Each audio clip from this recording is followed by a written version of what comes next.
Hello friends, तो आज हम बात करने वाले हैं हमारे स्विंग ट्रेड के बारे में। जितनी भी अभी तक मैंने स्विंग ट्रेड बताया था आपको, उसके बारे में हम डिस्कस करने वाले हैं।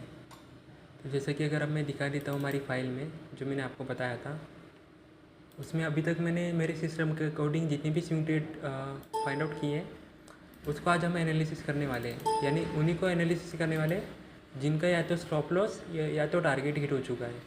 तो पिछली वीक जो मैंने वीडियो डाला था, उसमें हमें 7 स्टॉक का रिजल्ट फाइंड आउट हुआ था, जिसमें से 4 जो स्टॉक थे जैसे कि Hindalco, DVC, power finance corporation और आईसीआईसीआई बैंक, इसमें टारगेट हिट हो गया था, यानी प्रॉफिट बुक हुआ था।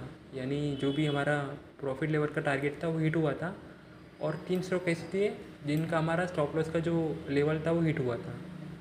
यानी आउट ऑफ 7 4 स्टॉक हमारे पॉजिटिव साइड में गए थे और 3 स्टॉक नेगेटिव साइड में गए थे। तो इस सारे स्टॉक मैं ट्रेड नहीं करता हूँ। इन जो भी मैं अपने सिस्टम के अकॉर्डिंग स्टॉक फाइंड आउट करता हूँ, उनमें से हाई प्रोबेबिलिटी जो मुझे लगती है मेरे बाकी स्टॉक फिल्टर करने के बाद में, उन्हीं में मैं ट्रेड करता हूँ।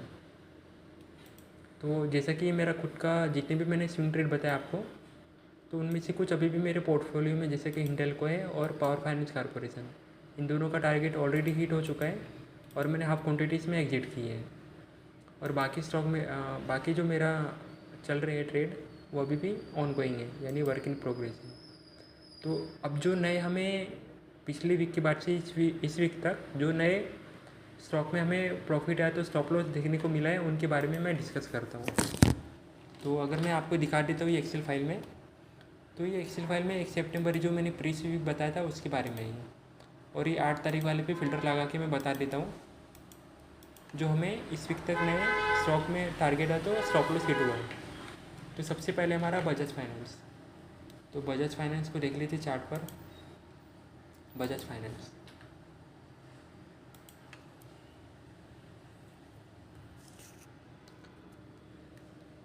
बजाज फाइनेंस, जैसे कि मैंने आपको जब ये स्टॉक बताया था, तब वो एक बात हमने डिस्कस की थी कि वो टाइम पे मैंने बताया था आपको कि जितनी भी फाइनेंस है और इंश्योरेंस सेक्टर से रिलेटेड स्टॉक है, उनमें ट्रेड करना बहुत अच्छी अपॉर्चुनिटी रहेगी, क्योंकि ये जो पर्टिकुलर सेक्टर है बहुत बढ़िया परफॉर्म कर रहा है।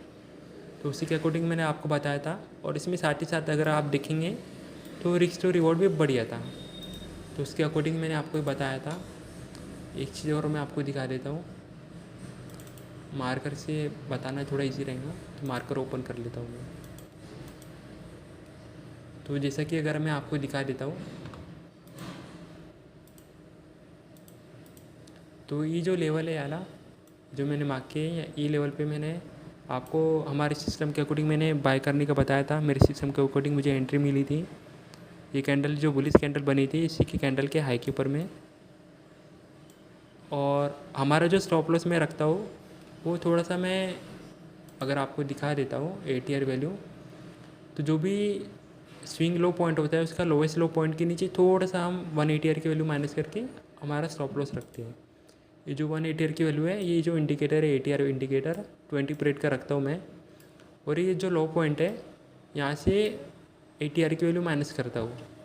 जैसे कि अगर आप देखेंगे इस कैंडल पे, अगर आप कर्सर रखेंगे 16 अगस्त को, तो अगर यहाँ पर मैं आपको देखेंगे ये टाइम पे इसकी ATR वैल्यू थी 139.47। तो ये माइनस करने के बाद में मुझे ये हमारा स्टॉप लॉस मैंने रखा था और टारगेट नियरेस्ट स्विंग आए। जैसे कि अगर आप देखेंगे प्राइस को एक बार दिखा देता हूँ,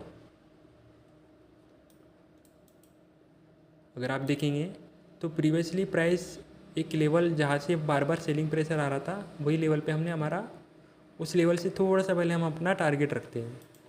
जैसे कि अगर दिखा देता हूँ मैं आपको, तो जैसे कि अगर आप चार्ट पे देखते हैं, तो ये एक लेवल था जहाँ से बार बार प्राइस लेवल पे आने के बाद नीचे गिर रहा था। ये देखिए प्रीवियसली यहाँ से वापस नीचे गिरा था, ये लेवल पे आया वापस से नीचे गिरा, ये लेवल पे आया था वापस से नीचे गिरा। तो इसीलिए जो हमने हमारा टारगेट रखा था इसी लेवल के आसपास रखा था। अगर इस लेवल के ऊपर हम हमारा टारगेट रखते तो प्रोबेबली वो हिट ना होता। और अगर आप देखेंगे तो मार्केट ने जो टारगेट हिट करने के बाद में रिएक्ट किया है, जो हमारा टारगेट था अगर मैं दिखा दूँ तो ये था हमारा 7,350 के आसपास। तो वही से प्राइस देखेंगे तो थोड़ा सा नीचे सेलिंग प्राइस आ रहा है और उससे थोड़ा सा नीचे है भी प्राइस। तो ये लेवल पे मैंने अपना टारगेट बताया था आपको, जो कि सिस्टम के अकॉर्डिंग हमारा हिट हो चुका है। और बाकी का भी बता देता हूँ आपको मैं। तो इसीलिए जो हमारा टारगेट है वो बहुत इंपॉर्टेंट होता है कि आप कहाँ पर रखते हैं। कई ट्रेडर क्या कहते हैं कि आपको कम से कम मिनिमम 1:2 का टारगेट बुक करना चाहिए, 1:3 का बुक करना चाहिए, जो कि मेरे अकॉर्डिंग मुझे लगता है कि बेवकूफ़ी वाली बात है। अगर उनकी सिस्टम के अकॉर्डिंग अगर वो बोलते हैं कि 1:3 का आपको टारगेट बुक करना चाहिए था, और 1:3 के अकॉर्डिंग अगर हमें टारगेट यहाँ पर हम रखते हैं, तो मोस्ट प्रोबेबली कि प्राइस यहाँ तक पहुँचे ना।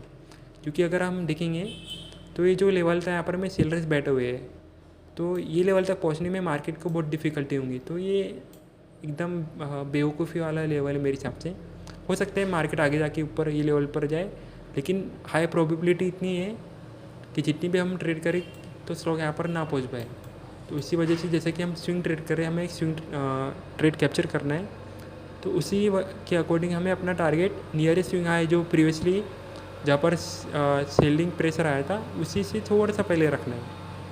अगर इसके ऊपर रखते तो आधे से ज़्यादा ट्रेड में आपको टारगेट हिट होते हुए दिखेंगे ही नहीं। जैसे कि मैंने अब तक जितनी भी ट्रेडिंग की उसके अकॉर्डिंग मेरा एनालिसिस है। अब इसके बाद दिखा देता हूँ मैं दूसरा वाला स्टॉक, जो कि हमारा CI automotive India.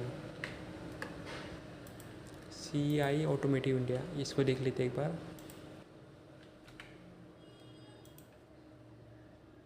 CI automotive India अगर ये देखेंगे तो इसमें भी मैंने आपको बता देता हूँ, ये हमने यहाँ पर मैं एंट्री बताया था मैंने इसी कैंडल के हाई के ऊपर।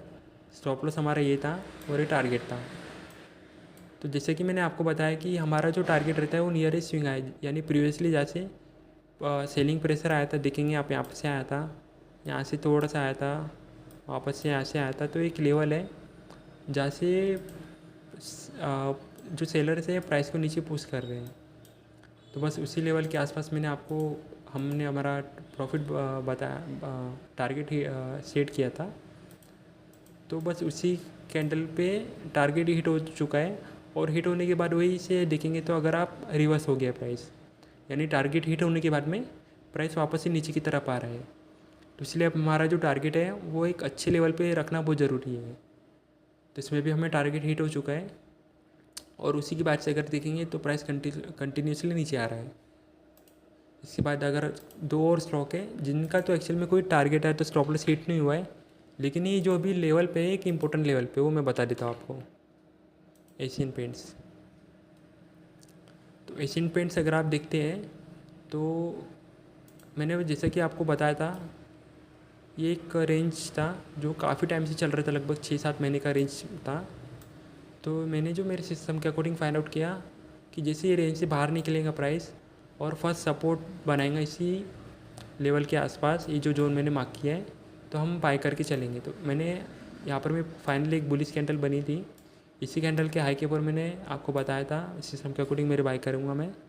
स्टॉप लॉस ही रखा था मैंने, और टारगेट ही था जो कि फाइनली टारगेट के आसपास प्राइस आ चुका है। जैसे कि अगर आप देखते हैं तो टारगेट हमारा था 3290 का, और प्राइस करेंटली जो फ्राइडे को क्लोजिंग हुआ हाई बनाया था इसने, ये था 3285.90 का, लगभग यानी 4 रुपये से हमारा टारगेट मिस हो गया है। मोस्ट प्रोबेबली ये 1-2 दिन में हिट हो जाएगा। तो इसके बाद एक और इम्पोर्टेंट चार्ट है अंबुजा सीमेंट्स। अंबुजा सीमेंट्स में मुझे क्या बताना था वो मैं एक बार बता देता हूँ आपको।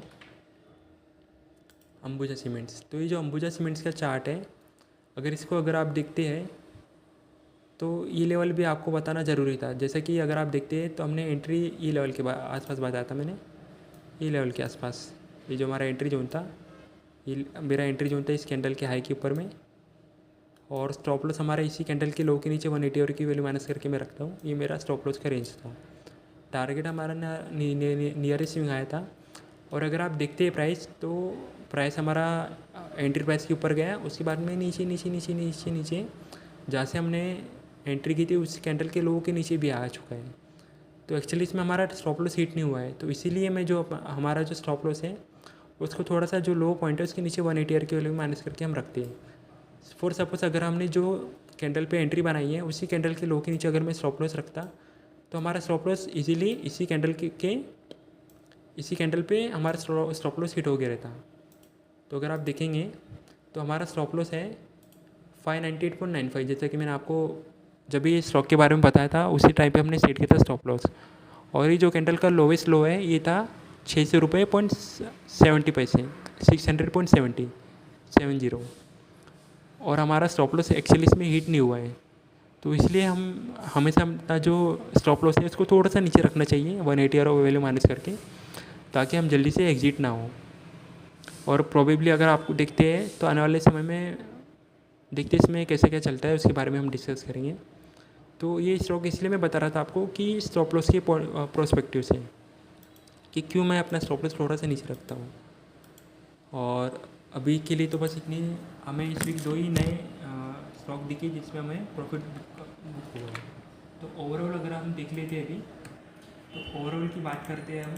तो ओवरऑल अगर देखते हैं तो ओवरऑल में अगर हम देखते हैं तो हमें टोटल कितने स्टॉक है, टोटल 6 स्टॉक में मेरे सिस्टम के अकॉर्डिंग यानी प्रॉफिट बुक करने को दिखा है, यानी टारगेट हिट हुआ है प्रॉफिट। और स्टॉप लॉस 3 स्टॉक में हुआ है, यानी 2:1 का रेशियो है अभी भी सिस्टम का, तो काफ़ी अच्छा है। यानी जो सिस्टम की विनिंग रेट है वो काफ़ी बढ़िया चल रहा है मेरा अभी भी। और इसका मतलब ये नहीं कि सारे स्टॉक में ट्रेड करूँगा, और इन्हीं में से मैं कुछ फ़िल्टर करता हूँ जो बेस्ट स्टॉक लगते हैं मुझे। और आज के लिए तो बस इतना ही फ्रेंड्स। आने वाला एक और मैं वीडियो डालने वाला जो स्विंग ट्रेड इंडिकेटर से रिलेटेड रहेगा, तो उसको भी देखना मत भूलिए।